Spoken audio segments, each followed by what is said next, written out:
Hello everyone, welcome to my classes. मैं हूं सुनील कुमार। आज इस वीडियो में मैं झारखंड बोर्ड के क्लास 12 के टर्म 2 एग्जामिनेशन के लिए जो मॉडल सेट जारी किया गया है उसमें मैथमेटिक्स का मॉडल सेट 2 का सेक्शन ए और सेक्शन बी का सॉल्यूशन बताऊंगा। इसके पहले मैं मॉडल सेट 1 का वीडियो अपलोड कर चुका हूं, डिस्क्रिप्शन में उसका लिंक मिल जाएगा, आप वहां से उसको देख सकते हैं। उसके लिए दो वीडियो है, सेक्शन ए सेक्शन बी का एक अलग वीडियो है और सेक्शन सी का एक अलग वीडियो है। तो चलिए आज हम लोग मॉडल सेट 2 का सेक्शन ए सेक्शन बी का सॉल्यूशन करेंगे, फिर मॉडल सेट 2 का सेक्शन सी का एक अलग वीडियो मैं अपलोड करूंगा। प्रत्येक मॉडल सेट का दो वीडियो मैं बना करके अपलोड करूंगा, आप उसको देख सकते हैं मेरे चैनल में। मेरा चैनल अगर सब्सक्राइब नहीं किया तो सबसे पहले सब्सक्राइब कर लीजिए। वीडियो पसंद आएगा तो जरूर लाइक कीजिएगा, अपने फ्रेंड्स के साथ शेयर कीजिएगा। हम लोग सबसे पहला आज इसको देखते हैं सेक्शन ए का पहला क्वेश्चन। सेक्शन ए का फर्स्ट क्वेश्चन जो है ये है इंटीग्रल से क्या करना है। जरा देखिए यहाँ पर क्वेश्चन नंबर 1 जो कहता है, यहाँ पर ये इंटीग्रल है, इसको इंटीग्रेट करना है √x -1/√x, इसका होल स्क्वायर है, इसी को इंटीग्रेट करना है। तो ये बड़ा आसानी से कर सकते हैं हम लोग। कैसे इंटीग्रेट कर सकते हैं? सबसे पहले आप a - b का होल स्क्वायर का फॉर्मूला अप्लाई कीजिए। तो a - b का होल स्क्वायर का फॉर्मूला जो होता है उसी को आपको यूज करना है, a² - 2ab + b²। तो इस फॉर्मूला से हम लोग क्या लिख सकते हैं? a², इसका स्क्वायर करेंगे तो रूट अंडर हट जाएगा, सिर्फ x हो जाएगा। -2ab, a की जगह है √x और b की जगह है 1/√x, और प्लस b² करेंगे, इसका होल स्क्वायर करेंगे तो रूट अंडर हट जाएगा, 1/x हो जाएगा। इसके बाद आगे अब क्या करना है? देखिए यहाँ पर आपका ये √x और √x कैंसिल हो जाएगा, तो क्या बच रहा है? यहाँ पर आपका x, यहाँ पर -2 सिर्फ बच रहा है और प्लस 1/x। अब आप इसको इंटीग्रेट कर लीजिए। कैसे इंटीग्रेट करेंगे? मैं इसको डिलीट कर दे रहा हूँ, इसकी जरूरत नहीं है। अब इंटीग्रेट करने के लिए इसको x को आप इंटीग्रेट कीजिएगा तो x² / 2 हो जाएगा। यहाँ पर 2 कांस्टेंट बाहर हो जाएगा, बचेगा 1 का इंटीग्रल x हो जाएगा और 1/x का इंटीग्रल होगा log mod x, और साथ में एक इंटीग्रेटिंग कांस्टेंट जरूर ऐड कीजिएगा, यही आपका आंसर हो जाएगा। तो इस तरीके से इसका इंटीग्रेशन कर सकते हैं। अब नेक्स्ट क्वेश्चन हम लोग देखते हैं। ये क्वेश्चन जो है ये डिफरेंशियल इक्वेशन से है। आपको ये दिख रहा होगा, एक डिफरेंशियल इक्वेशन दिया हुआ है, इसका हम लोग को ऑर्डर और डिग्री लिखना है। तो क्या ऑर्डर होगा, क्या डिग्री होगा? देखिए सबसे पहले डिफरेंशियल इक्वेशन जो मैं यहाँ पर लिखा हुआ है उसको मैं यहाँ पर लिख देता हूँ। सबसे पहले वी हैव, क्योंकि डिफरेंशियल इक्वेशन शायद यहाँ आपको पूरा विजिबल नहीं होगा तो मैं फिर से लिख दे रहा हूँ। ये आपको एग्जाम में लिखने की जरूरत नहीं है, आप डायरेक्ट डिग्री और ऑर्डर लिख सकते हैं। d2y/dx² का होल क्यूब और साथ में है यहाँ पर प्लस dy/dx का होल स्क्वायर। ये डिफरेंशियल इक्वेशन है, dy/dx का होल स्क्वायर और फिर है cos dy/dx। तो डिग्री और ऑर्डर होता क्या है डिफरेंशियल इक्वेशन का? अगर आप नहीं पढ़े हैं तो इस क्वेश्चन को देख लीजिए, यहाँ से आपको पूरी तरीके से समझ में आ जाएगा डिग्री और ऑर्डर क्या होता है। सबसे पहले डिफरेंशियल इक्वेशन में कोई ना कोई डेरिवेटिव जरूर रहेगा, और डेरिवेटिव देखिए यहाँ पर एक फर्स्ट ऑर्डर का भी डेरिवेटिव है, dy/dx मतलब एक बार डिफरेंशिएट किया गया है, और यहाँ पर 2 बार भी डिफरेंशिएट किया गया y को, इसको कहेंगे सेकेंड ऑर्डर का डेरिवेटिव। तो 2 डेरिवेटिव है 2 टाइप का, एक फर्स्ट ऑर्डर का डेरिवेटिव है, एक dy/dx है, यहाँ पर भी dy/dx है, ये भी फर्स्ट ऑर्डर का है और ये सेकेंड ऑर्डर का है। तो ये पहले चेक कीजिए कि किस किस ऑर्डर का डेरिवेटिव यहाँ पर इंक्लूड है। एक तो फर्स्ट ऑर्डर का है और एक सेकेंड ऑर्डर का। हाईएस्ट ऑर्डर कौन सा हुआ? ये हुआ। तो हाईएस्ट ऑर्डर जो है डेरिवेटिव का वही इस डिफरेंशियल इक्वेशन का ऑर्डर हो जाएगा। यानी कि ऑर्डर लिखना बड़ा आसान है, आप सिर्फ चेक कर लीजिए कि किस ऑर्डर का डेरिवेटिव इंक्लूड है डिफरेंशियल इक्वेशन में। फर्स्ट ऑर्डर का है और सेकेंड ऑर्डर का है, तो हाईएस्ट हो गया 2, तो ये ऑर्डर 2 हो जाएगा। अब इसके बाद हम लोग डिग्री की बात करते हैं। तो डिग्री क्या होता है? डिग्री होता है ये हाईएस्ट ऑर्डर डेरिवेटिव के पावर को डिग्री कहते हैं। लेकिन एक चीज़ का ध्यान देना है, डेरिवेटिव हमेशा पोलिनोमियल में होना चाहिए। डेरिवेटिव अगर पोलिनोमियल में नहीं है, वो डिफरेंशियल इक्वेशन पोलिनोमियल में नहीं है, तब वो फिर डिग्री हम लोग नहीं लिख सकते हैं। यहाँ पर देखिए ये d2y/dx² तो ठीक है, ये पोलिनोमियल में है, मतलब डेरिवेटिव का कोई ना कोई इंटीग्रल पावर ही होना चाहिए। तो यहाँ पर पावर 3 है, यहाँ पर पावर 2 है, यहाँ डेरिवेटिव जो है वो कॉस में है, तो ये पोलिनोमियल नहीं हुआ। पोलिनोमियल का मतलब क्या हुआ? जैसे अगर मान लीजिए a0 x to the power n plus a1 x to the power n -1 plus dot dot यहाँ पर a n -1 into x plus an equal to 0, ये x का पोलिनोमियल है। तो आप देखेंगे x का इंटीग्रल पावर x का पावर n है, x का पावर n-1 है, x का पावर n-2 है, यही सब पावर है। तो यहाँ पर x का कोई फंक्शन तो नहीं है, cos x तो कहीं नहीं इंक्लूड है। cos x अगर इंक्लूड हो गया तो वो पोलिनोमियल नहीं होगा, या log x इंक्लूड हो गया तो पोलिनोमियल नहीं होगा, या e to the power x include हो गया यहाँ पर तो पोलिनोमियल नहीं होगा। तो ये सब नहीं होना चाहिए, मतलब डेरिवेटिव का cos sin e to the power dy by dx, मतलब e के पावर में अगर dy बाई dx है, या ये sin dy बाई dx है, या cos dy बाई dx है, तो वो पोलिनोमियल नहीं होगा। बस इस चीज़ का ध्यान रखिएगा। तो dy बाई dx का कोई दूसरा फंक्शन नहीं होना चाहिए, सिर्फ dy बाई dx का कोई भी पावर हो सकता है, 1 2 3 4 5 कोई भी पावर कर सकते हैं, लेकिन वो फिर पावर नेगेटिव पावर भी नहीं होना चाहिए। ऐसा नहीं कि dy बाई dx का पावर -1 हो जाए, तो dy बाई dx का पावर -1 भी होगा तो वो भी पोलिनोमियल नहीं होगा। तो पोलिनोमियल में होना चाहिए। तो यहाँ पर आप देखिए पोलिनोमियल नहीं है, dy बाई dx का कोसाइन फंक्शन है, इसीलिए इसका डिग्री जो है वो डिफाइंड नहीं होगा। डिग्री इज नॉट डिफाइंड, आपको बस इतना ही लिखना है, डिग्री इज नॉट डिफाइंड। लेकिन अगर मान लीजिए ऐसा रहता, डिग्री इज नॉट डिफाइंड सिर्फ लिख देना है।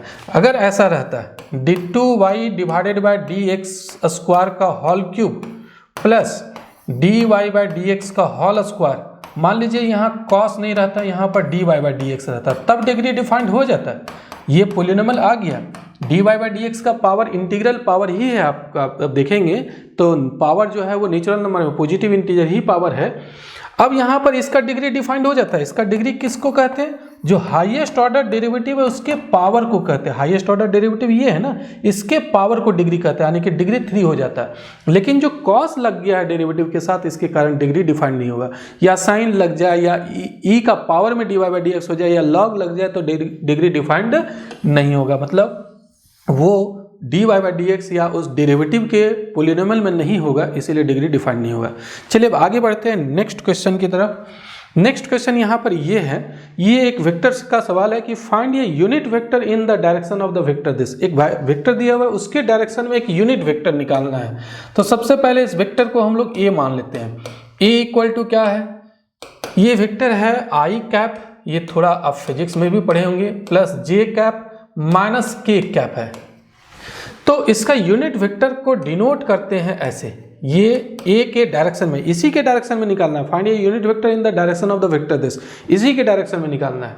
तो यूनिट वेक्टर को डिनोट करते हैं ऐसे, ए के डायरेक्शन में, जिस डायरेक्शन में वेक्टर ए है उसी डायरेक्शन में अगर यूनिट वेक्टर को लिखना है तो ऐसे डिनोट करते हैं। इसका निकालने का फॉर्मूला होता है, यूनिट वेक्टर निकालने का फॉर्मूला होता है vector A divided by mod A, ये फॉर्मूला होता है। तो मॉड ए से डिवाइड कर देंगे, तो हम लोग को जरूरत पड़ेगा मॉड ए, तो मॉड ए पहले निकाल लेते हैं।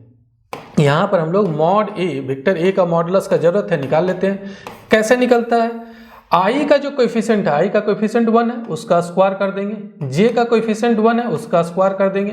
के का कोएफिशिएंट -1 है, उसका स्क्वायर कर देंगे। ये तीनों का स्क्वायर करके सम कर दे रहे हैं और रूट अंडर ले रहे हैं। तो ये कितना आ रहा है? आप देखिए, ये 1 का स्क्वायर 1 प्लस 1 आ जाएगा, यानी कि रूट अंडर 3 आ गया। अब हम लोग यूनिट वेक्टर लिख सकते हैं, therefore unit vector in the direction of A, यहाँ पर वर्ड भी लिख सकते हैं आप, unit vector in the direction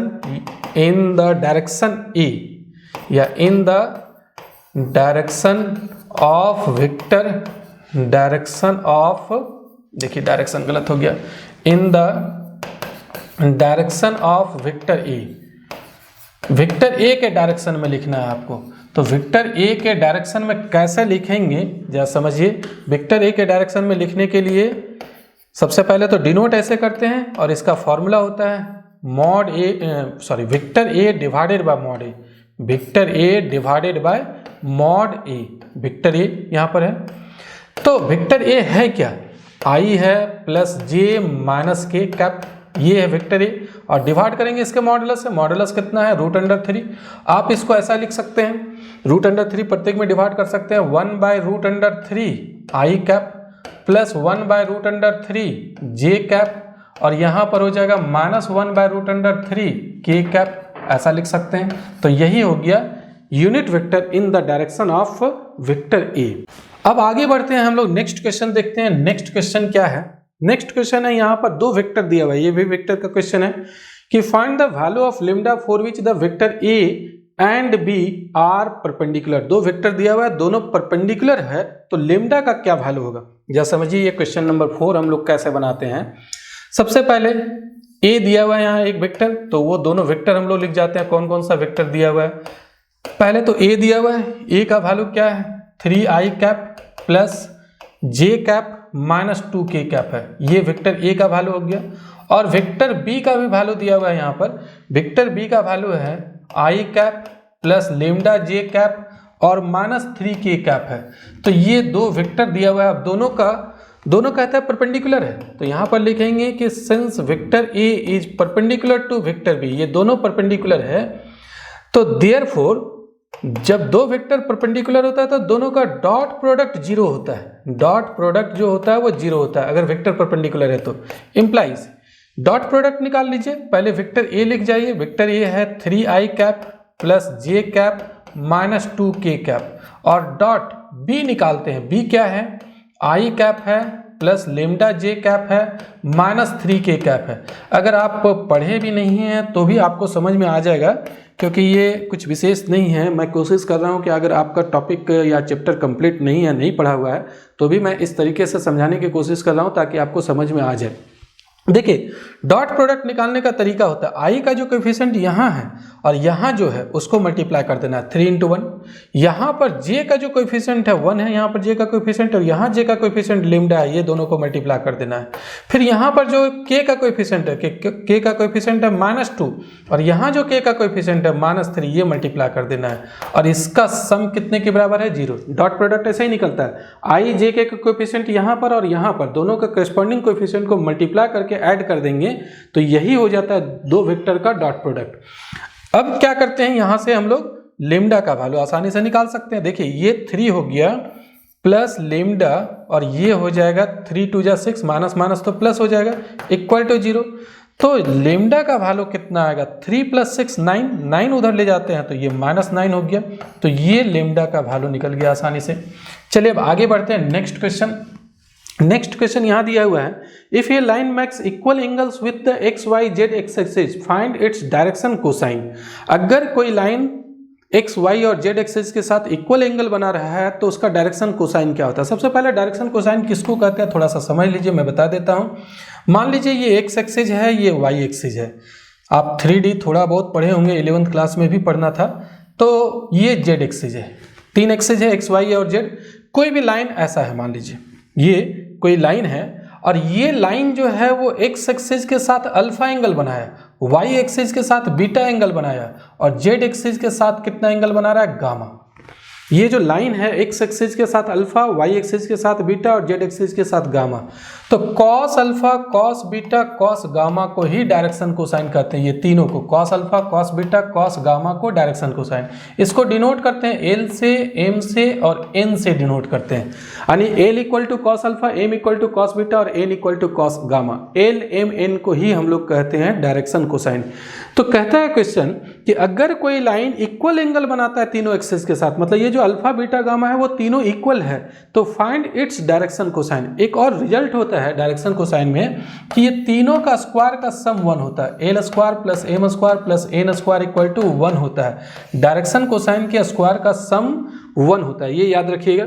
तो चलिए अब इसी ये जो मैं कॉन्सेप्ट बताया हूँ इसी को कॉन्सेप्ट पर मैं इस सवाल को बता रहा हूँ। सबसे पहले तो हम लोग मान लेते हैं कि लेट द गिवन लाइन, यहाँ लिखते हैं let the given line makes angle alpha beta gamma with X Y Z axis respectively. Respectively को मैं शॉर्ट में लिख दिया। मान लेते हैं कि जो लाइन दिया हुआ है वो एक्स वाई जेड एक्सिस के साथ कितना एंगल बना रहा है अल्फा बीटा गामा। इस फिगर की कोई जरूरत नहीं, फिगर नहीं बनाना है आपको।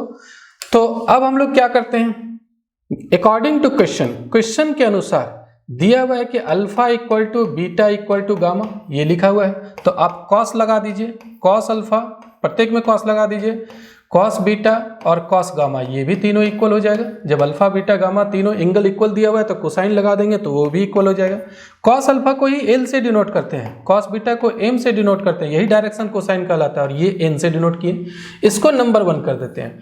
अब हम लोग ये जानते हैं कि L square plus M square plus N square equal to 1 होता है, तो यहाँ पर पुट कर दीजिए। अब यही डायरेक्शन कोसाइन निकालना है, मतलब एल एम एन का वैल्यू निकालना है। इसकी जरूरत नहीं, मैं इसको डिलीट कर दे रहा हूँ। देखिए एल के जगह हम लोग एल ही स्क्वायर रहने दीजिए, लेकिन एम के जगह क्या रख सकते हैं, एम के जगह तो एल लिख सकते हैं, तो एम के जगह आप एल बैठा दीजिए। एन के जगह क्या बैठा सकते हैं, एन जो है वो एल के इक्वल है, तो यहाँ पर भी एल बैठा देते हैं, तो ये 1 हो गया। Implies 3l square equal to 1 हो गया। 3 उधर डिवाइड कर देते हैं। अब देखिए मैं इसको भी डिलीट कर दे रहा हूँ, यहाँ पर ही लिख दे रहा हूँ, जरा समझिए। 3 अगर उधर डिवाइड कर देते हैं तो यहाँ से एल स्क्वायर इक्वल टू हो जाएगा 1/3, और एल का वैल्यू क्या हो जाएगा, एल का वैल्यू ±1/√3 हो जाएगा, ±1/√3। तो एल का वैल्यू जब निकल गया, एल एम एन तीनों इक्वल है, तो इसीलिए तीनों किसके बराबर हो जाएगा, L equal to M equal to N, ये तीनों किसके बराबर आएगा, ±1/√3। तो देयरफॉर डायरेक्शन कोसाइन को शॉर्ट में ऐसे लिखते हैं, direction cosine of given lines, जो लाइन है उसका डायरेक्शन कोसाइन क्या होगा, गिवन लाइंस आर, या तो तीनों पॉजिटिव लेना है या तीनों नेगेटिव लेना है, 1/√3, 1/√3, 1/√3 ये हो जाएगा। या फिर आप क्या कर सकते हैं, तीनों नेगेटिव ले लीजिए, -1/√3, -1/√3, -1/√3, तो यही डायरेक्शन कोसाइन हो जाएगा।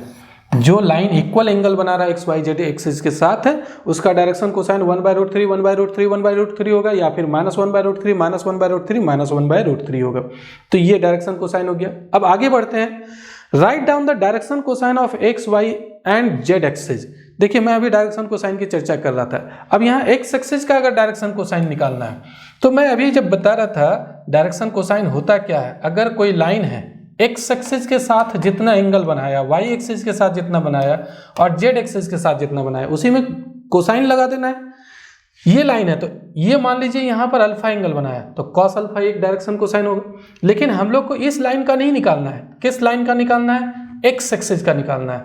तो एक्स एक्सिस के साथ कितना एंगल बनाया, एक्स एक्सिस तो एक्स एक्सिस के साथ 0 डिग्री एंगल बना रहा है।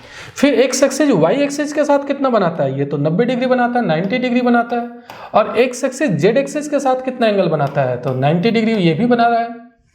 तो एक्स एक्सिस का देखना है, क्योंकि इसी का डायरेक्शन कोसाइन निकालना है। तो एक्स एक्सिस कितना एंगल बना रहा है, तीनों एक्सिस के साथ। एक्स एक्सिस अपने के साथ तो 0 डिग्री, दूसरे वाई एक्सिस के साथ 90 डिग्री, और तीसरा जेड एक्सिस के साथ 90 डिग्री। इसी में कोसाइन लगा देंगे, वही डायरेक्शन कोसाइन हो जाएगा। तो देखिए यहाँ पर आप लिखेंगे, ये तो 2 नंबर का सवाल है, तो डायरेक्ट आप लिख सकते हैं कि direction cosine of X axis are, direction cosine जो होगा एक्स एक्सिस का वो हो जाएगा cos 0 डिग्री, क्योंकि एक्स एक्सिस का साथ 0 डिग्री एंगल बनाया, cos लगा दिए। वाई एक्सिस के साथ 90 डिग्री बनाया, उसमें cos लगा दिए। जेड एक्सिस के साथ 90 डिग्री एंगल बनाया, उसमें cos लगा दिए। cos 0 डिग्री का वैल्यू हो जाता है 1, cos 90 डिग्री का वैल्यू होता है 0, और cos 90 डिग्री का वैल्यू होता है 0। यानी इसका एक्स एक्सिस का डायरेक्शन कोसाइन 1 0 0 होगा। इसी तरीके से सिमिलरली लिख दीजिए, जरूरी नहीं है उसको आपको पूरा लिखना, यहाँ पर लिख सकते हैं similarly direction cosines of Y axis are. Y axis का डायरेक्शन कोसाइन क्या हो जाएगा, वाई एक्सिस आर। अब आप सोचिए क्या होगा, वाई एक्सिस का हो जाएगा, वाई एक्सिस ये है, तो वाई एक्सिस का हो जाएगा 0 1 0। इसका पहला वाला 1 था, बाकी 0 था, इसका दूसरा वाला 1 होगा, बाकी 0 होगा, और इसका तीसरा वाला 1 होगा और बाकी 0 होगा। तो similarly direction cosine of Y axis are 0 1 0 and direction cosine of Z axis are. Z axis का डायरेक्शन कोसाइन क्या हो जाएगा, जेड एक्सिस का डायरेक्शन कोसाइन हो जाएगा आपका 0 0 1, यही आंसर हो जाएगा। बस इतना ही काम करना है। अब आगे बढ़ते हैं नेक्स्ट क्वेश्चन, इसकी जरूरत नहीं है, मैं यहाँ पर इसको डिलीट कर दे रहा हूँ। नेक्स्ट क्वेश्चन जो है प्रोबेबिलिटी का सवाल है, ये देखिए कैसे बनाएंगे। क्वेश्चन कहता है evaluate P A intersection B if 2PA equal to PB equal to 5/13 and PA equal to 2/5। जरा समझिए, 7 नंबर में क्वेश्चन में लिखा हुआ है सबसे पहले कि वी हैव, यहाँ पर जो दिया हुआ है उसको हम लोग लिख जाते हैं पहले कि 2 times of probability of occurrence of A is equal to probability of occurrence of B is equal to कितना है, यहाँ पर है 5/13 है ये, और साथ में क्या दिया हुआ है, and P A divided by A कहलाता है conditional probability of A under the condition that B has already occurred. मतलब ए का ये प्रोबेबिलिटी बताता है जबकि बी ऑलरेडी घटना घट चुका है। तो ये है 2/5। निकालना क्या है, पी ए इंटरसेक्शन बी निकालना है। तो जरा समझिए, यहाँ पर पी ए बाई बी दिया हुआ है, तो एक फॉर्मूला है, ये कौन सा फॉर्मूला है, पी ए बाई बी निकालने का फॉर्मूला होता है।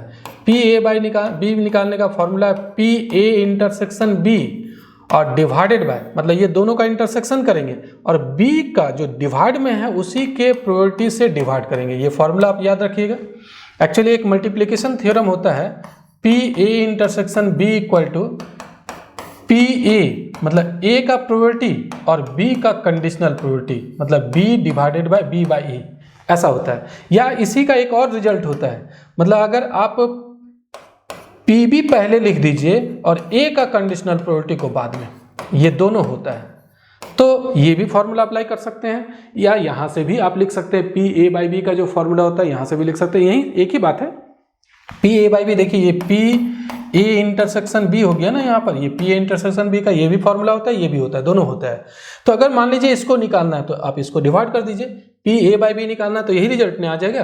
तो इस फॉर्मूला का यूज कीजिए। यहाँ पर हम लोग को पता क्या है, पी ए बाई बी पता है, पी ए बाई बी कितना है 2/5 और equal to P A intersection B नहीं पता है, इसको रहने दीजिए। अभी पी बी पता है, देखिए पी बी का वैल्यू कितना है 5/13।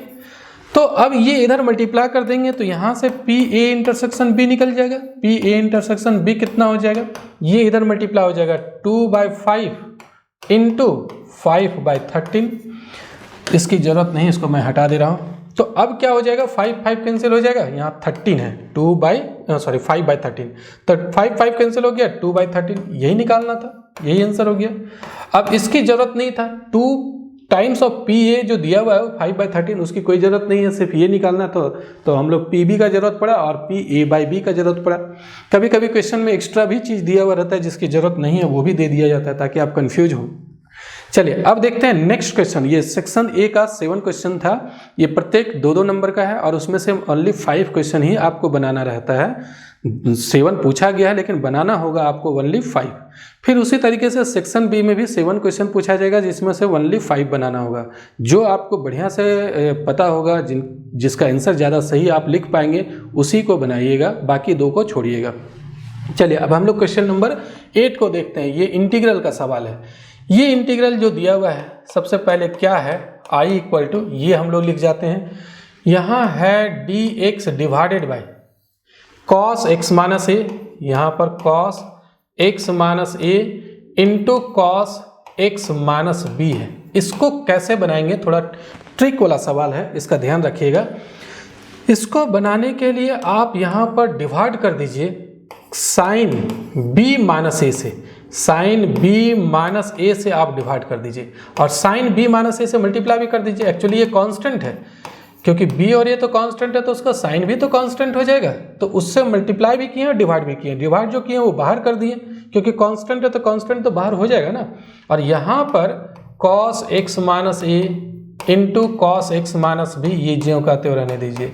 देखिए अगर आप इंटीग्रेशन नहीं पढ़े हैं तो मेरे चैनल पर इंटीग्रेशन का पूरा वीडियो है, मैं 20 क्लास ले चुका हूँ, लाइव क्लास लिया हूँ, डिस्क्रिप्शन में लिंक मिल जाएगा, वहाँ से आप उसको इंटीग्रेशन देख सकते हैं। आप टोटल वीडियो देखिएगा तो पूरा इंटीग्रेशन सीख जाएगा। एनसीईआरटी का सभी बना सकते हैं, बाकी दूसरे राइटर का भी बना सकते हैं, लेकिन मैं वहाँ एनसीईआरटी को सॉल्व करवाया हूँ, तो आप ज़रूर जा करके देखिए। इंटीग्रेशन का लाइव क्लास में लिया हूँ, सो अभी 20 क्लास हुआ है, अभी 1-2 क्लास और मैं लूँगा उसका।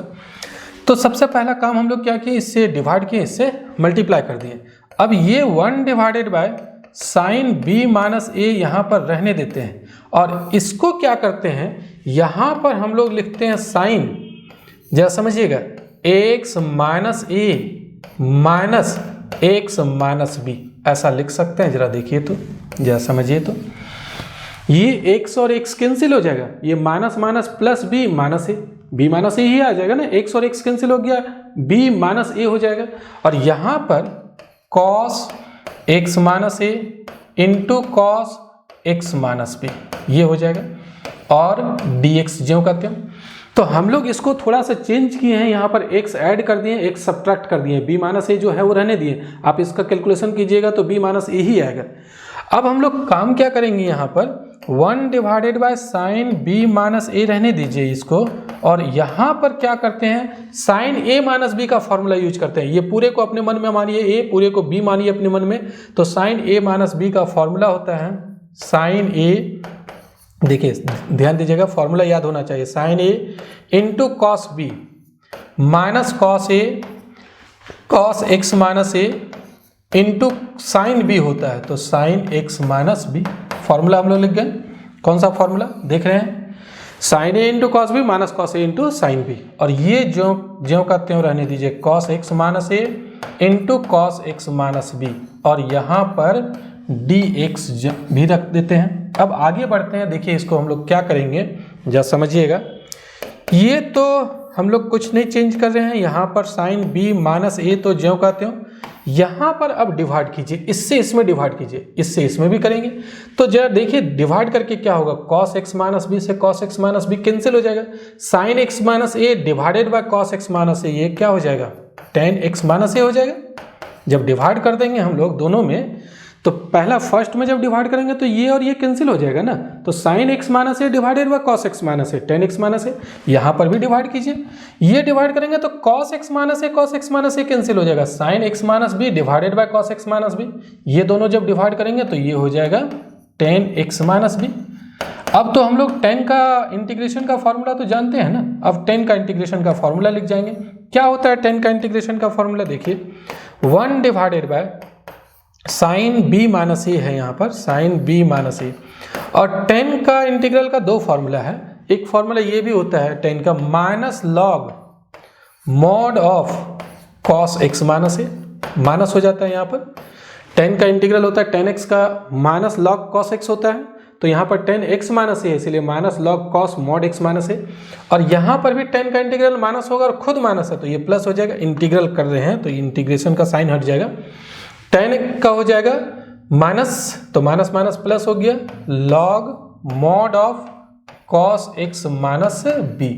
अब हम लोग एक फॉर्मूला अप्लाई कर लेंगे, साथ में इंटीग्रेटिंग कांस्टेंट ऐड कर देंगे, तो एक कौन सा फॉर्मूला अप्लाई करेंगे, देखिए 1 divided by sine b minus A यहाँ पर रहने देते हैं, और ये आप मानिए m, log m minus log n का formula, log m minus log n का फॉर्मूला होता है लॉग m बाय n, तो लॉग m ये डिवाइडेड बाय n, माइनस वाला डिवाइड होगा, तो cos x minus B divided by cos x minus A, और साथ में ये जो इंटीग्रेटिंग कांस्टेंट है c वो ज्यों का त्यों रहने देते हैं, तो ये आंसर हो जाएगा। चलिए अब आगे बढ़ते हैं, नेक्स्ट क्वेश्चन देखेंगे।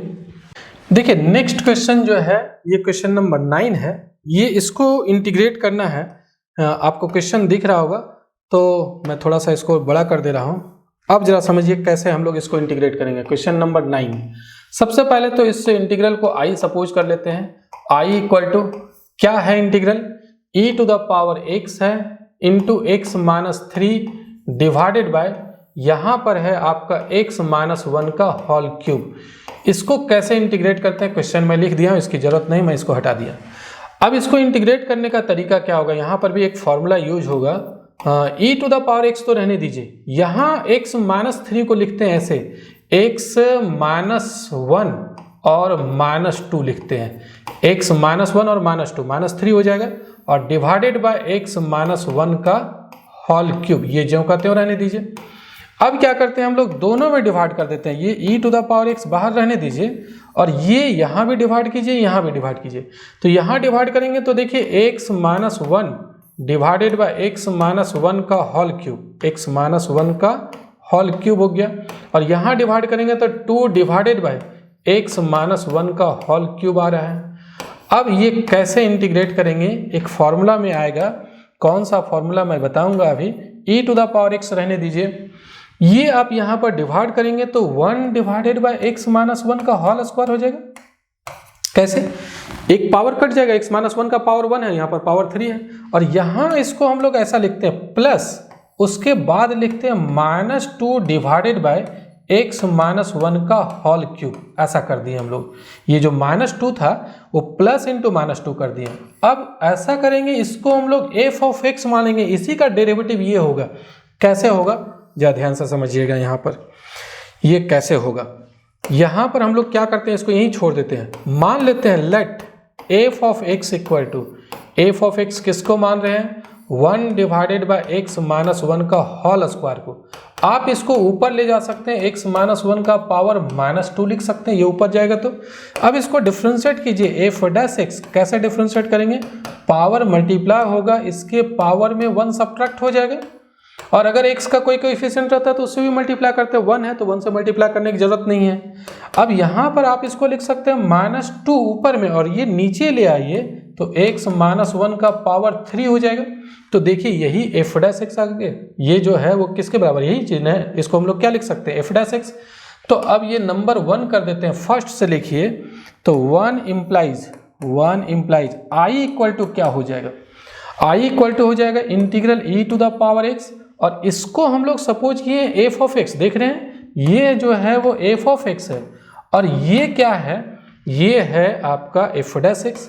और इसका इंटीग्रल का हम लोग फॉर्मूला जानते हैं। इसका इंटीग्रल का क्या फॉर्मूला होता है, इसका इंटीग्रल का फॉर्मूला इंटीग्रेशन में आप लोग पढ़े होंगे, e to the power x into f x हो जाता है, e to the power x into f x plus integrating constant c।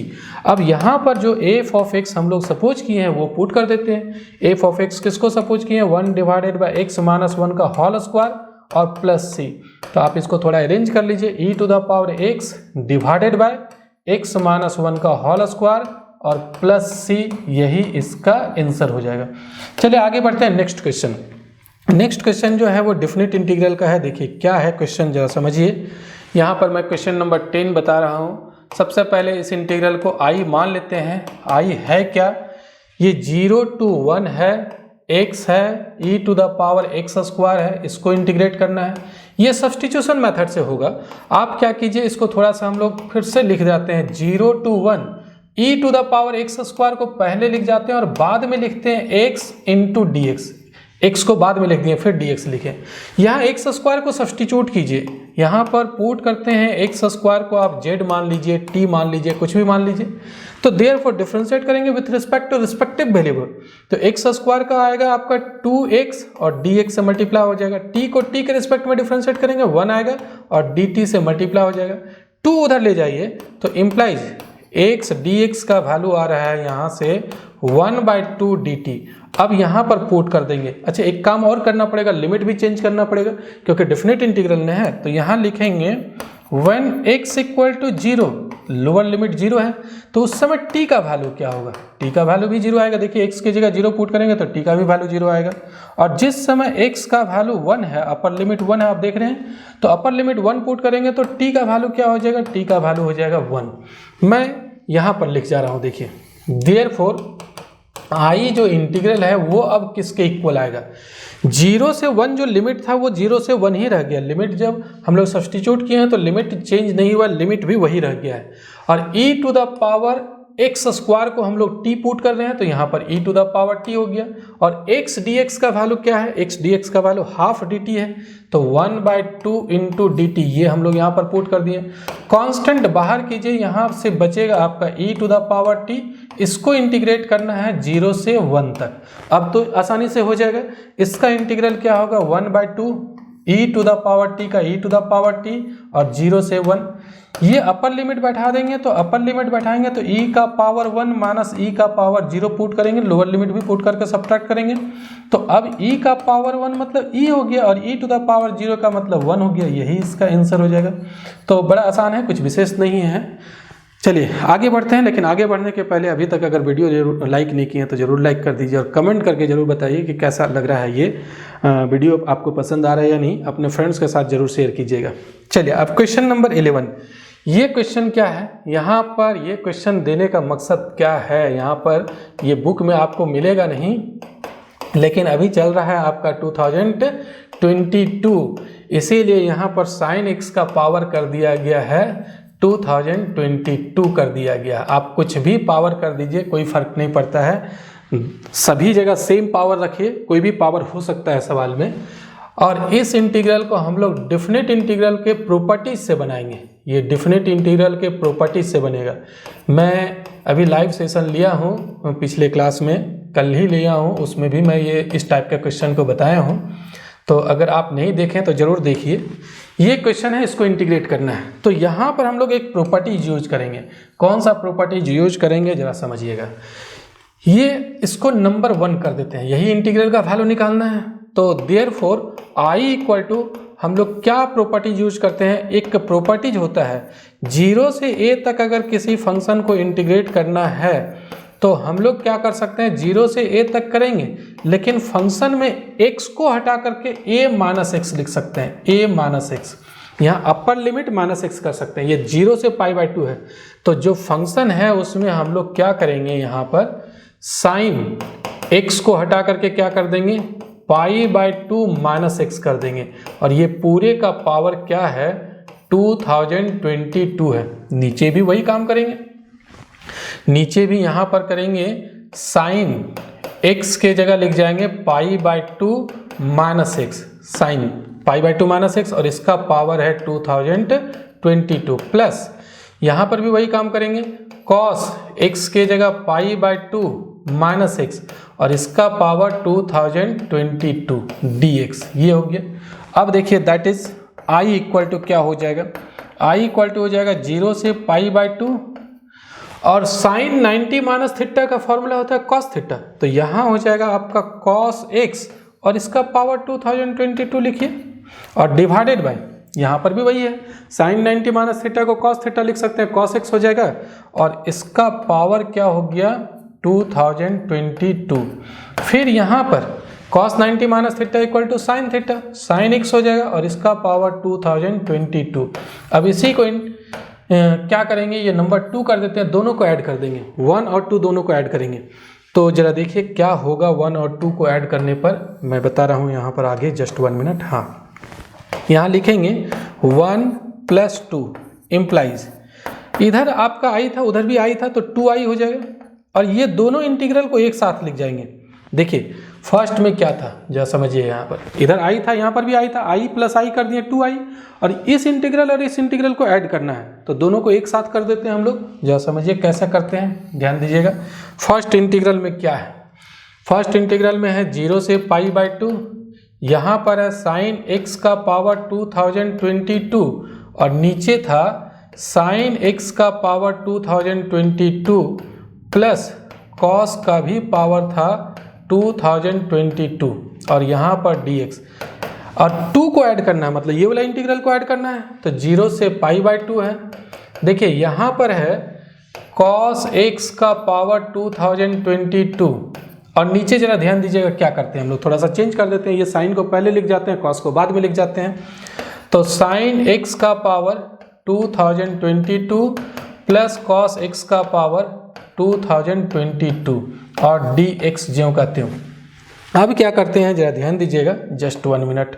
हाँ, अब हम लोग आगे क्या करते हैं, दोनों को एक ही इंटीग्रल में लिख जाते हैं, 2i इक्वल टू, एक ही इंटीग्रल में 0 से π/2 रहने देते हैं और दोनों को एक ही इंटीग्रल में लिख रहे हैं, दोनों का लिमिट सेम है, एक ही इंटीग्रल में लिख सकते हैं। तो यहाँ पर है साइन x का पावर 2022 और नीचे जो है वो रहने दीजिए, साइन x का पावर 2022 प्लस कॉस x का पावर 2022 और ये भी एक ही इंटीग्रल में लिख रहे हैं, कॉस x का power 2022 divided by sign x का पावर 2022 प्लस कॉस x का पावर 2022 और ये dx। हम लोग क्या किए, दोनों को एक ही इंटीग्रल में लिख दिए। अब क्या करते हैं, 2i भी रहने देते हैं और यहाँ पर 0 से π/2, ये एलसीएम ले लीजिए, ये एलसीएम लेकर के ऐड करेंगे तो साइन x का पावर 2022 प्लस कॉस x का पावर 2022 और ऊपर क्या होगा, साइन x का पावर 2022 प्लस कॉस x का पावर 2022 आ रहा है और dx। ये और ये कैंसिल हो गया, दोनों तो सेम चीज़ है तो कैंसिल हो गया। अब जब कैंसिल हो गया तो यहाँ पर बचा क्या, इम्प्लाइज 2i इक्वल टू, यहाँ पर बच रहा है सिर्फ आपका 1। अब 1 को इंटीग्रेट कीजिए, 1 का इंटीग्रल तो आसानी से कर सकते हैं, x हो जाएगा और 0 से π/2। अब अपर लिमिट बैठाइए माइनस लोअर लिमिट, तो π/2 माइनस 0 मतलब π/2। अब ये 2i का वैल्यू निकला, 2 उधर डिवाइड कर देंगे तो i का वैल्यू हो जाएगा 2 डिवाइड करेंगे तो π/4, तो यही आंसर हो जाएगा। तो इस टाइप का क्वेश्चन एक पक्का है, आपके एग्जामिनेशन में आने की संभावना है यहाँ, तो इसको ध्यान रखिएगा। कोई भी पावर हो सकता है। यहाँ पर हम लोग मॉडल सेट जब बना रहे थे तो पावर 2022 कर दिए, क्योंकि ये ईयर जो चल रहा है वो 2022 जानबूझ करके किया गया। आगे बढ़ते हैं क्वेश्चन नंबर 12 की तरफ। क्वेश्चन नंबर 12 क्या है ये जरा समझिए। कहता है कि so that the point A B C are the vertices of right angle triangle. यहाँ 3 वेक्टर दिया हुआ है, 3 पॉइंट दिया हुआ है ए बी सी, और वो दिखाना है कि ये एक राइट एंगल ट्राइंगल का वर्टिसेज है। एक्चुअली यहाँ पर एक पॉइंट ए है, एक पॉइंट बी है, पता नहीं कहाँ पर 90 डिग्री एंगल बनेगा, जो भी हो, लेकिन हम लोग को पता नहीं, अभी मैं ऐसे समझाने के लिए बता रहा हूँ। ये दिखाना है कि ए बी सी जो है वो एक राइट एंगल ट्राइंगल बनाएगा। ये पॉइंट का पोजीशन वेक्टर है, ए का, बी का, सी का पोजीशन वेक्टर दिया हुआ है, और उसके बाद हम लोग को दिखाना है कि ये तीनों मिल करके बनाता है एक राइट एंगल ट्राइंगल। तो सबसे पहले क्वेश्चन नंबर 2 में लिख लेंगे वी हैव, जो दिया हुआ है वो we have position vector of A का पोजीशन वेक्टर क्या है? पोजीशन वेक्टर ऑफ ए कितना है? 2i कैप माइनस जे कैप प्लस के कैप, ये है। फिर पोजीशन वेक्टर ऑफ बी, यहाँ पर लिखेंगे पोजीशन वेक्टर ऑफ बी का पोजीशन वेक्टर कितना दिया हुआ है? i cap minus 3j cap minus 5k cap. इसको मैं अभी डिलीट कर रहा हूँ क्योंकि कौन सा एंगल 90 डिग्री होगा पता ही नहीं है।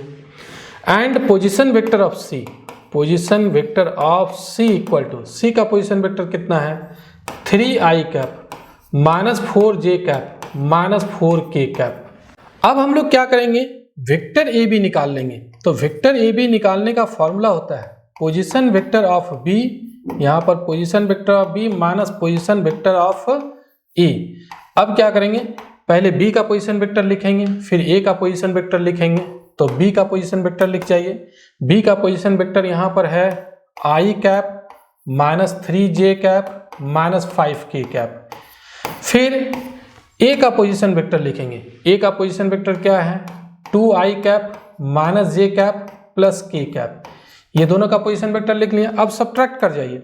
i में 2i सब्ट्रैक्ट करते हैं तो माइनस i कैप हो जाएगा, माइनस 3j और प्लस j हो जाएगा, तो माइनस 3j प्लस j हो जाएगा 2j हो जाएगा, 2j cap minus 5k cap और minus k cap minus 6k cap आ गया। जिस तरीके से वेक्टर ए बी निकालें, एक्चुअली ये 3 पॉइंट है ए बी सी, कोई भी 3 पॉइंट होगा, अभी पता नहीं कहाँ पर कौन सा एंगल 90 डिग्री बनेगा।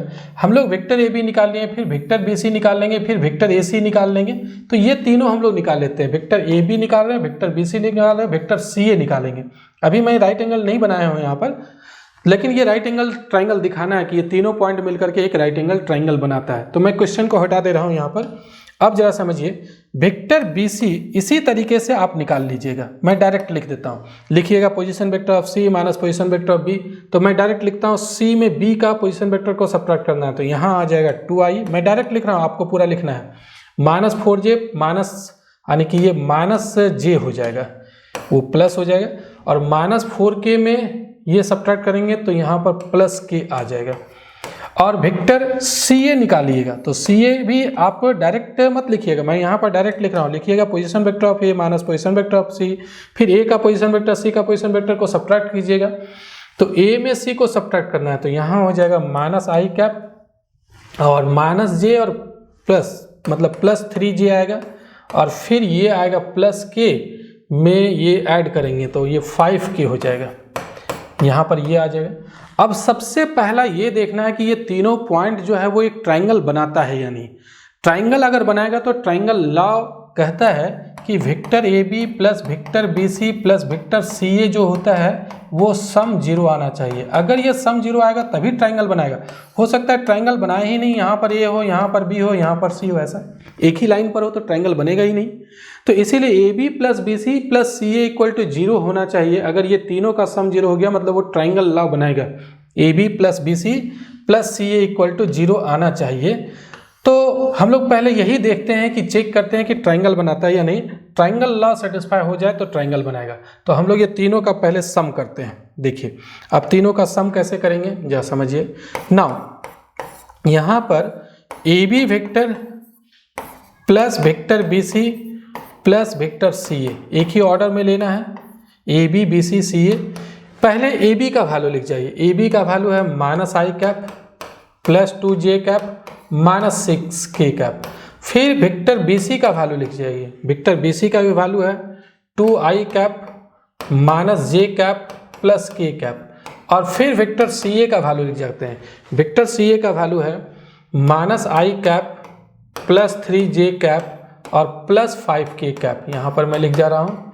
अब ये तीनों का सम देखिए कितना आ रहा है, minus i cap plus 2i cap minus i cap, ये 0i कैप हो जाएगा। फिर 2j cap minus j cap और प्लस 3j कैप। देखिए यहाँ पर कितना हुआ, यहाँ पर थोड़ा लगता है मिस्टेक है, प्लस 2j कैप हुआ या माइनस 2j कैप होगा, देख लेते हैं। माइनस 3j कैप में ये प्लस j कैप करेंगे, देखिए यहाँ पर माइनस हो रहा है, यहाँ पर माइनस होगा। माइनस 3j कैप और minus minus plus j cap, minus 2j cap होगा। तो यहाँ पर भी ये माइनस हो जाएगा यहाँ पर।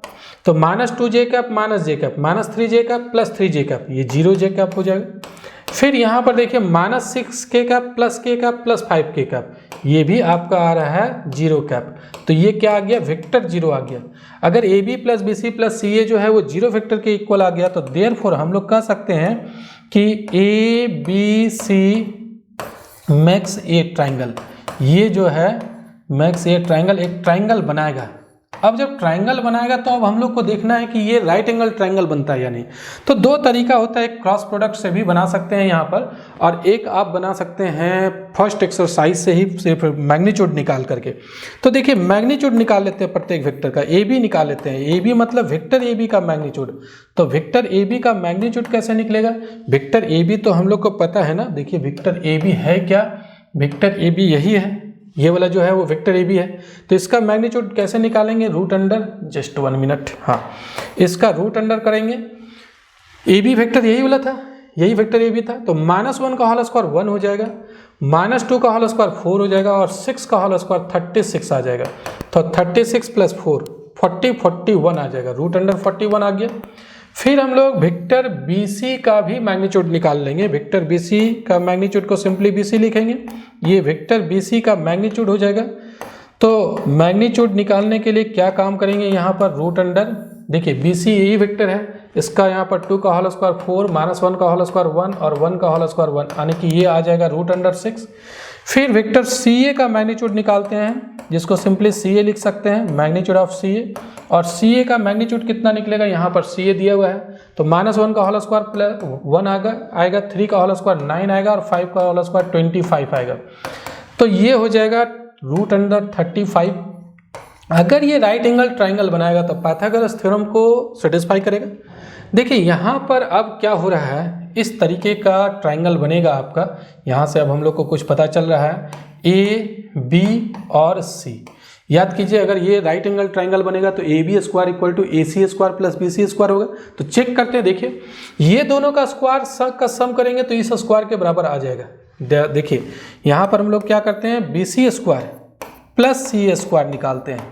तो बी सी स्क्वायर मतलब क्या हो गया, रूट अंडर 6 का होल स्क्वायर करेंगे तो 6, सी स्क्वायर करेंगे तो ये आ जाएगा 35, दोनों का ऐड करेंगे तो 41, और 41 को लिख सकते हैं ए बी स्क्वायर का वैल्यू 41 आ रहा है। तो क्या आ गया यहाँ पर, therefore B C square equal to B C square plus C square equal to A B square आ गया, पाइथागोरस थ्योरम को सेटिस्फाई कर रहा है। तो देयरफॉर points A B C, points A B and C are vertices of right angle triangle, are vertices of right angle triangle, right angled triangle, ये लिख सकते हैं। राइट एंगल ट्राइंगल का वर्टिसेज हो गया। एक और तरीका होता है इसको बनाने का, क्या कर सकते हैं, इसमें कोई भी दो वेक्टर का क्रॉस प्रोडक्ट अगर 0 आ गया तो वो डॉट प्रोडक्ट 0 आ गया तो वो परपेंडिकुलर हो जाएगा। अगर ए सी और बी सी का भी डॉट प्रोडक्ट निकाल देंगे तो 0 आएगा, और 0 आ गया तो दोनों एक दूसरे पर परपेंडिकुलर हो जाएगा। तो वहाँ से दो लाइन अगर परपेंडिकुलर हो गया तो राइट एंगल ट्राइंगल बना देगा। तो उस तरीके से भी कर सकते हैं। चलिए क्वेश्चन नंबर 13 देखते हैं। क्वेश्चन नंबर 13 है क्या, क्वेश्चन है find the angle between the following pair of lines. ये दो लाइन दिया हुआ है, उसके बीच का एंगल निकालना है। वेक्टर इक्वेशन दिया हुआ है, तो जो लाइन का इक्वेशन होता है जरा समझिए। यहाँ पर लाइन का इक्वेशन इस फॉर्म में अगर लिखा हुआ है r equal to A plus lambda B, तो ये क्या होता है, कैसा लाइन होता है? एक ऐसा लाइन होता है जो एक पॉइंट से पास करता है, फिक्स्ड पॉइंट से, जिसका पोजीशन वेक्टर ए होता है, और ये लाइन इस वेक्टर बी के पैरेलल होता है। ये जो b होता है लेमडा के साथ जो मल्टीप्लाई है, जो b है उसी वेक्टर के ये पैरेलल होता है लाइन। तो अगर दो लाइन के बीच का एंगल निकालना है तो यही वेक्टर b, जैसे एक वेक्टर देखिए यहाँ पर ये जो है वो b हो गया, इसको b1 मान लेंगे। r equal to A plus lambda b1, ये b1 मान लेंगे। दो लाइन हम लोग लेंगे, एक होगा r equal to a1 plus lambda b1 और दूसरा होगा r equal to a2 plus mu b2, ये होगा। तो यही दोनों वेक्टर के बीच का एंगल निकाल देंगे तो ये लाइन के बीच का एंगल निकल जाएगा, तो यही b1 हो जाएगा, ये आपका b1 होगा, और ये जो होगा r equal to a2 plus mu b2, ये b2 हो जाएगा। तो देखिए इसको हम लोग लिखेंगे कैसे। यहाँ पर मैं लाइन का इक्वेशन लिख चुका हूँ, इसको मैं डिलीट कर दे रहा हूँ। देखिए ये लाइन का इक्वेशन आपका दिया हुआ है, यहाँ पर एक ये है और एक ये है। तो given lines are let theta be the angle between the given lines, दोनों लाइन के बीच का एंगल हम लोग थीटा मान लेते हैं। तो the given lines are parallel to the vector. अब ये r equal to a1 plus lambda b1 के फॉर्म में है, तो ये लाइन किसके पैरेलल होगा, इसी वेक्टर के पैरेलल होगा, इसका नाम हम लोग b1 कह रहे हैं। तो given lines are parallel to the vector b1, b1 का वैल्यू क्या है 3i cap plus 2j cap plus 6k cap है। एंड ये पहला लाइन इस वेक्टर के पैरेलल है, एंड दूसरा लाइन कौन सा वेक्टर के पैरेलल होगा, वेक्टर b2, जिसका नाम दे रहे हैं b2, यहाँ पर b2 नाम दे रहे हैं। तो r equal to a2 plus mu b2 इसी के पैरेलल होगा। यहाँ पर b2 equal to i cap plus 2j cap plus 2k cap, इसके पैरेलल होगा। तो देयरफॉर cos थीटा निकालने का फॉर्मूला होता है, cos थीटा निकालने का b1 dot b2 divided by mod b1 into mod b2, ये फॉर्मूला है। ये पूरा आप एरो का साइन दीजिएगा वेक्टर में। अब क्या करेंगे हम लोग, यहाँ पर वैल्यू पुट करके निकाल लेंगे। b1 b2 तो पता है, हम लोग b1 b2 का वैल्यू पुट करके निकाल लेंगे। तो देखिए यहाँ पर पहले b1 का value 3i cap plus 2j cap plus 6k cap, और डॉट b2 का वैल्यू, यहाँ पर डॉट है, b2 का value i cap plus 2j cap plus 2k cap, और यहाँ पर इसके मॉडुलस से डिवाइड करना है। तो मॉडुलस लिखिए b1 का मॉडुलस हो जाएगा 3 का होल स्क्वायर 9 प्लस 2 का होल स्क्वायर 4 और 6 का होल स्क्वायर 36। जो कोएफिशिएंट है i j के उसका स्क्वायर कर देंगे, उसका सम का रूट अंडर। यहाँ i का कोएफिशिएंट है 1 का स्क्वायर, तो 1 का स्क्वायर 1 ही आ गया, 2 का होल स्क्वायर 4, फिर 2 का होल स्क्वायर 4।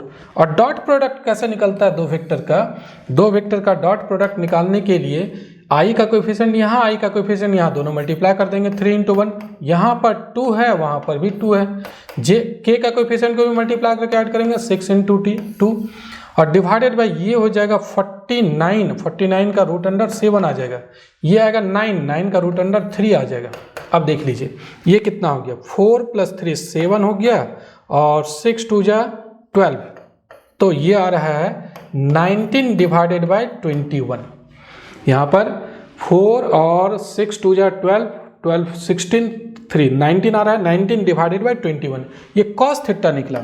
तो थीटा इक्वल टू क्या हो जाएगा, कॉस उधर ले जाइए, theta equal to cos inverse 19 divided by 21, ये आंसर हो जाएगा दोनों लाइन के बीच का एंगल।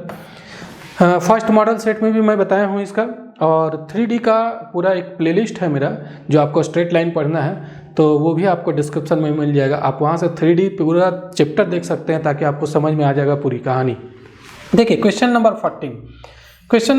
14 जो है वो प्रोबेबिलिटी का है। यहाँ पर क्या दिया हुआ है, PE दिया हुआ है, P of E, probability of occurrence E दिया हुआ है 0.6 है। Probability of occurrence of event F दिया हुआ है, ये भी है 0.3 है। और फिर है PE इंटरसेक्शन F, ये भी दिया हुआ है आपका, ये 0.2 है। अब निकालना क्या है, सबसे पहले तो P यूनियन F निकालना है। तो ये फॉर्मूला होता है, पहला फर्स्ट क्वेश्चन में बता रहा हूँ, PE यूनियन F निकालना है। इसका क्या फॉर्मूला है, P ऑफ E, फॉर्मूला याद रखिएगा, plus P of F minus P E intersection F, इस फॉर्मूला से निकल जाएगा। इसका वैल्यू क्या है 0.6, इसका वैल्यू क्या है 0.3, इसका वैल्यू क्या है 0.2, तो 6399 में 0.2 सब्ट्रैक्ट करेंगे 0.7 हो गया, एक निकल गया। दूसरा निकालना है P E by F. P E by F कैसे निकलेगा, इसका फॉर्मूला है, मैं अभी बता रहा था एक बार, P E intersection F divided by P F. अब दोनों को डिवाइड कर दीजिए। पी ई इंटरसेक्शन एफ कितना है, इंटरसेक्शन है 0.2 और यहाँ पर पी एफ से डिवाइड करना है 0.3, तो ये आ जाएगा आपका 2/3। फिर निकालना है पी एफ बाई, मैं इसको हटा दे रहा हूँ, पी एफ बाई निकालना है। तो पी एफ बाई ई कैसे निकालिएगा, पी एफ बाई ये आप निकालिएगा ऐसे, पहले लिखिएगा P F intersection E divided by P. अब इंटरसेक्शन तो कम्यूटेटिव होता है, इसीलिए आप यहाँ पर क्या कर सकते हैं, इसको उल्टा भी लिख सकते हैं, ई को पहले लिख जाइए और एफ को बाद में लिख जाइए और डिवाइडेड बाय पी ऑफ ई। तो इंटरसेक्शन का वैल्यू दिया हुआ है 0.2 और ई का भी प्रोबेबिलिटी दिया हुआ है 0.6, तो ये कट करके आ जाएगा 1/3। तो इस तरीके से हम लोग ये क्वेश्चन नंबर 14 यानी सेक्शन बी तक हम लोग कंप्लीट कर लिए। अब सेक्शन सी मिलेगा आपको नेक्स्ट वीडियो में। वीडियो पसंद आ रहा है तो जरूर लाइक कीजिएगा, अपने फ्रेंड्स के साथ शेयर कीजिएगा। मेरा चैनल अभी तक सब्सक्राइब नहीं किया तो सब्सक्राइब कर लीजिए। मिलते हैं नेक्स्ट वीडियो में। इस वीडियो को देखने के लिए बहुत बहुत धन्यवाद। Thank you.